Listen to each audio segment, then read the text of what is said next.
자, 앞선 슬라이드까지는 우리가 커먼 이미터 증폭기 코어의 소신호 해석 분석, 그리고 이미터 디제너레이션, 즉 이미터 부분에 저항이 들어가 있는 회로의 소신호 해석, 그리고 베이스 부분에 저항이 들어가 있는 소신호 해석을 해서 게인을 추출을 했었습니다. 이제 본격적으로 실제 활용되는 바이어스 회로가 포함된 커먼 에미터 앰플리파이어의 해석에 대해서 한번 이야기를 해보겠습니다. 자, 그 전에 책에 나와 있는 예제를 통해서 바이어스 방법이 왜 중요한지 한번 알아보도록 하겠습니다. 자, 책의 예제 5.31을 보면 커먼 이미터 앰플리파이어, 지금 여기 보이는 게 커먼 이미터 앰플리파이어죠. 그리고 여기 VCC와 RB를 이용해서 바이어스 회로를 구성을 한 것을 알 수 있습니다. 그거를 X 단자라고 했고, 여기에 마이크를 인풋 단에다가 연결을 시켜줘서 증폭을 시키려고 회로를 어떤 학생이 구성을 했습니다. 근데 이 회로에서 마이크 신호가 증폭이 되지 않는 현상이 나타났습니다. 왜 증폭되지 않았는지 한번 알아보도록 하겠습니다. 첫 번째, 우리가 고려해야 될 상황은 마이크로폰은 굉장히 낮은 레지스턴스를 가집니다. 베이스와 연결된 그라운드 사이에요. 그러니까 여기와 여기 사이의 저항값이 굉장히 작은 값을 가집니다. 이 100kΩ보다 훨씬 작은 값을 가지는 거죠. 책에서는 100옴보다 작다고 되어 있죠. 자, 이러한 경우에 출력 저항, 이 Q1의 베이스와 접지 사이에 저항을 매우 작게 만들죠. 그러면 우리가 바이어스 VX라는 바이어스 전압을 계산을 해보면, 이게 예를 들어서 100옴이라고 해봅시다. 100옴이라고 하면 2.5 곱하기 100kΩ 더하기 100옴 분의 100옴이 되겠죠. 그러면 이쪽 베이스 쪽에 가해지는 전압, 즉 VB 전압이 굉장히 작은 값을 가지게 된다는 걸 알 수가 있습니다. 그래서 여기에 이제 마이크로폰이 저항이 100옴이라고 해서 계산해 보면 거의 2.5mV 정도가 가해진다고 되는 거죠. 그러면 증폭이 잘 될까요? 증폭이 잘 되지가 않죠. 왜냐면 우리가 게인을 구할 때 GM이라든지 알파이라든지 소신호 파라미터 성분은 뭘 이용해서 구한다고 했나요? DC 바이어스 전압 전류를 통해서 계산한다고 했습니다.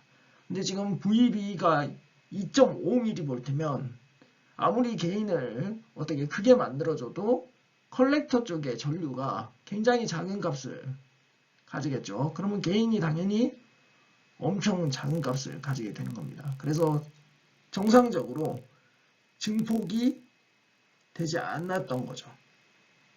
그럼 이 문제를 어떻게 해결을 할 수 있을까요? 자, 다음 예제를 통해서 우리가 해결 방법을 알아볼 수가 있습니다. 자, 앞선 회로에서 가장 큰 차이점은 C1이라는 캐패시터를 여기 마이크와 BJT의 베이스란 사이에 삽입을 해줬죠. 그럼 이 캐패시터의 특성을 우리가 잘 알아야 됩니다. 캐패시터는 DC 바이어스는 오픈 상태로 만들어주죠. 자, 그거는 아시죠? 캐패시터는 DC 바이어스는 오픈이고 하이 프리퀀시, 즉 AC 시그널에서는 쇼트가 되죠. 그래서 소신호 해석을 할 때는 이게 쇼트로 나타나고 DC 바이어스 분석을 할 때는 오픈돼서 이게 떨어져 나가서 분석을 할 수 있게 되는 장점을 가지게 되는 거죠. 그러면 DC 바이어스는 바이어스대로 활용이 되는 거고, 그렇죠? 그리고 소신호, 게인을 구할 때는 또 쇼트가 돼서 V 인풋 전압이 증폭이 되는 효과를 누릴 수가 있게 되는 겁니다.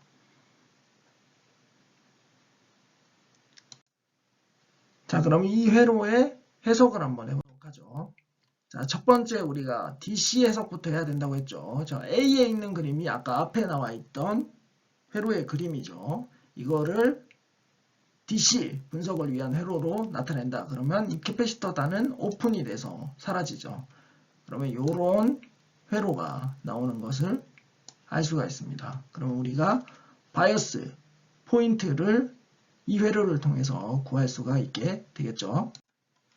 자, 그러면 우리가 컬렉터 전류는 어떻게 구할 수 있을까요? 여기 컬렉터 전류.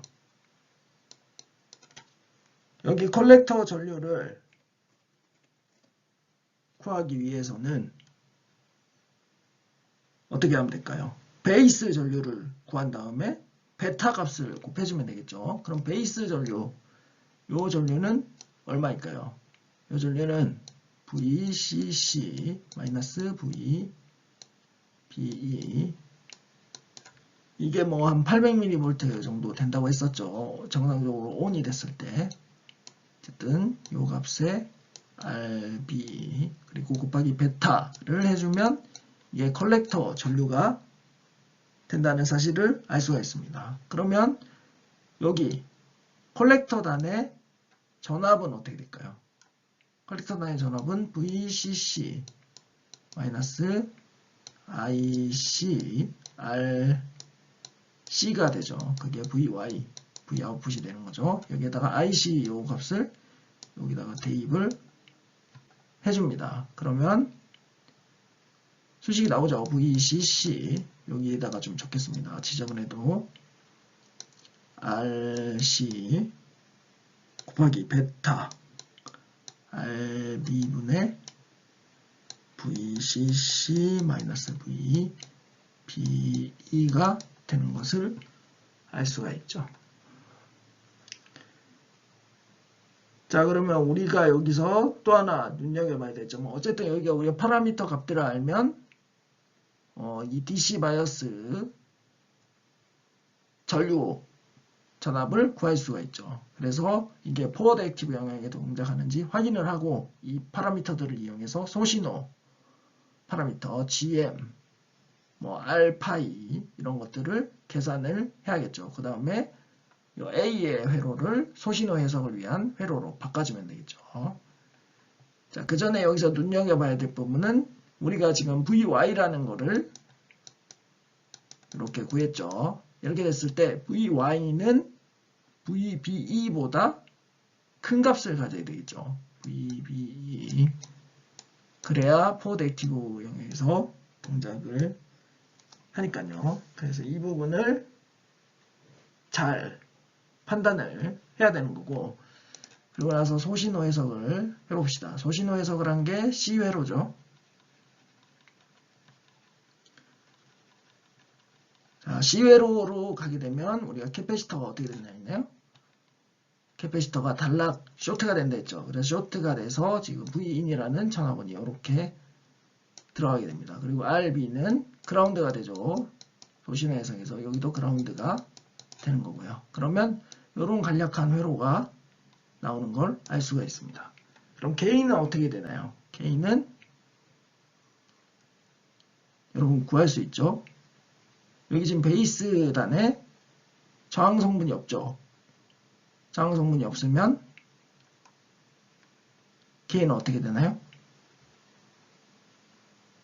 K는 GM 곱하기 아웃풋 레지스턴스가 되죠. 이때 얼리 이펙트를 고려하면 아웃풋 레지스턴스는 RC와 RO가 병렬 연결된 성분이 된 거고 K는 마이너스 GM 곱하기 RC와 RO의 병렬 성분이 되는 겁니다. 그래서 결국 K는 이렇게 계산이 되는 거고요. 자, 이때 RB 성분이 무시되는 이유는 V 인풋 전압이 이 RB랑 병렬로 연결되어 있으니까 RB에 그대로 인가가 됩니다. 그러면 이 RB에 걸리는 V 인풋 전압이 소신호 해석에서 알파이 부분에 다 전달이 되죠. 그렇기 때문에 그냥 바로 마이너스 GM 곱하기 아웃풋 레지스턴스를 해주게 되면 됩니다. 이거 우리가 앞에서 직관적으로 해석한 것을 바탕으로 해석을 하니까 바로 해석을 할 수 있죠. 근데 만약에 이게 직관적으로 와닿지 않으면 여러분들이 소신호 회로를 그려가지고 일일이 해석을 하셔도 상관없습니다. 근데 그거는 시간이 오래 걸리니까 지금 자꾸 이렇게 직관적으로 해석하는 연습을 해보시기 바랍니다. 자, 그리고 D는 뭔가요? D는 인풋 임피던스를 구하는 회로죠. 인풋 임피던스를 구하기 위해서 A번에서 어떻게 해야 되나요? 아웃풋 단자를 오픈시키죠. 이 V 아웃풋 단자를 오픈시키고 인풋에다가 뭐 VX라는 거를 넣어주죠. 플러스 마이너스 VX. 근데 우리가 앞에서 베이스에 저항이 있을 때 어떻게 하면 된다나요? 베이스 쪽 저항을 먼저 구하고 그리고 이쪽 RB 베이스 저항 달린 부분 바깥쪽 부분에서 또 읽어주는 식으로 하면 된다고 했죠. 그 다음에 R인1의 저항은 뭔가요? R파이죠. 왜냐하면 따로 이쪽에 저항이 없기 때문에 바로 R파이가 되는 거고 결국 R파이와 RB가 병렬로 연결된 게 인풋 임피던스가 됩니다. 그래서 이렇게 직관적으로 바로 구할 수가 있게 되는 거고 아웃풋 임피던스를 구할 때는 인풋을 그라운드로 연결시켜 줍니다. 그리고 나서 아웃풋 단자에서 VX라는 전화번호를 인가해주고 IX분의 VX를 구하면 되죠. 이때 이쪽이 그라운드고 이쪽이 그라운드고 이게 지금 소신호 해석에 나타나 있지는 않지만 어쨌든 R파이에 그라운드 성분이 묶여있죠. 그러면 전부 다 그라운드니까 V파이가 0이라는 걸 알 수 있고 이쪽에 걸리는 전류원도 0이 되는 겁니다. 그래서 이쪽은 무시할 수 있게 되고 결국 얼리 이펙트가 고려된 RO 성분과 RC가 병렬로 연결된 게 나타나게 되는 거죠. 그래서 R 아웃풋 즉 아웃풋 임피던스가 이렇게 바로 직관적으로 구해질 수가 있습니다. 자, 이 해석을 하기 위해서는 우리가 앞에서 계속 학습해왔던 회로 해석 방법들을 다 기억을 하고 계셔야 됩니다. 직관적으로 해석하는 법칙들 있잖아요. 그거를 쭉 기억을 꼭 하시기 바랍니다. 이러한 기법들이 나중에 제가 말씀드렸듯이 모스펫 회로에서도 똑같이 활용이 되기 때문에 이 개념을 이해하는 게 굉장히 중요합니다. 그래서 이 챕터를 좀 더 열심히 공부를 해보시고 책 보고 예제도 많이 풀어보시고요. 그렇게 하시면 좋을 것 같습니다. 예제는 제가 시간상 다 풀어드릴 수는 없으니까요. 자, 그 다음 배드 아웃풋 커넥션에 대해서 알아보죠. 자, 우리가 인풋 단자에는 캐패시터를 연결해서 해결을 했죠. 근데 아웃풋 단자에 만약에 스피커를 바로 붙였다고 합시다. 근데 스피커가 인덕터를 가지는데 DC 전압일 때 굉장히 낮은 저항을 가진다고 합니다. 이럴 경우에 BJT가 어떻게 동작을 할까요? 자, 이쪽의 저항 성분이 굉장히 작은 값을 가진다는 얘기가 되는 거죠. 예를 들어서 여기가 1kΩ인데 이게 뭐 한 책에서는 얼마로 했나요? 어쨌든 뭐 100옴이나 뭐 10옴. 책에서는 거의 1옴을 달아놨네요. 1옴이라고 가정을 해봅시다. 그럼 1옴이라고 하면 자, 여기에 분명히 이쪽에서 바라본 아웃풋 임피던스가 있을 텐데 이 아웃풋 임피던스도 굉장히 작은 값을 가질 텐데 이 아웃풋 임피던스보다 이 1옴이 훨씬 작은 값을 가질 것 같은 생각이 드네요. 자, 이렇게 될 경우에는 스피커가 어떻게 되나요? 컬렉터 부분에 접지로 바로 연결되는 것처럼 해석이 될 수가 있겠죠. 이 저항이 너무 낮기 때문에. 그래서 이 전압이 0이란 얘기니까 이 베이스 전압보다 더 낮아서 세츄레이션 모드로 들어가기 때문에 굉장히 깊은 세츄레이션 모드로 들어가서 앰플리파이어로 동작을 하지 않을 수가 있습니다. 그래서 이게 문제가 된다는 취지로 이 예제를 보여주고 있는 거고요. 자, 이거를 좀 더 전문적으로 해석을 한다고 하면 우리가 소신호 해석을 했을 때 여기에 1옴이라는 저항과 여기 1kΩ이라는 저항이 병렬로 연결이 되겠죠. 병렬로 연결되면 더 작은 저항값을 따라가니까 굉장히 작은 아웃풋 임피던스가 나오니까 증폭이 안 되는 거나 마찬가지죠. 이렇게 해석을 하셔도 됩니다. 이렇게 해석을 해도 되지만 그냥 DC 관점에서 봤을 때 해석이 바로 직관적으로 될 수가 있죠. 이쪽 저항이 굉장히 작기 때문에 거의 접지와 연결된 것처럼 돼서 요 단자보다 요 단자의 전압이 더 낮아서 굉장히 딥한 세츄에이션 모드에 들어간다 라고 생각을 하시면 되겠습니다. 자, 그래서 앞에서 나온 문제를 또 똑같이 해결하기 위해서 아웃풋 단자에도 캐패시터를 이렇게 연결을 해줍니다. 캐패시터 연결해주면 DC 바이어스 회로를 분석을 할 때는 이게 오픈이 되죠. 오픈이 되면 여기 컬렉터 전류 그리고 컬렉터 전압이 충분하게 큰 값을 가지는 걸 알 수가 있죠. 여기도 단락이 되는 거고요. 자, 이렇게 해서 우리가 소신호 해석을 위한 파라미터들을 계산을 할 수가 있죠. 계산한 다음에 소신호 등가이로를 쭉 그려봅시다. 여기 소신호 등가이로를 쭉 그렸네요. 여기서 스피커의 저항을 8ohm이라고 해놨네요. 지금 이걸 얘기하는 거죠. 이게 AC 시그널에서는 어쨌든 8ohm과 1kohm이 병렬로 이렇게 연결이 되는 거고, 아웃풋 레지스턴스는 없다고 가정을 하는 겁니다. 여기 보면 얼리 이펙트가 무한대, 얼리 볼테이지가 무한대라는 얘기가 얼리 이펙트를 고려하지 않는다는 얘기가 되는 거죠. 이럴 경우에 게인이 어떻게 되냐? 여기 인풋 전압이 여기에 그대로 걸리고 이 전압이 그대로 알파이 저항에 걸려서 V파이가 되죠. 그러면 GMV파이가 전류로 흐르죠. 그렇게 되면 아웃풋 단자에 있는 저항 성분 곱하기 GM이 게인이 되는 겁니다.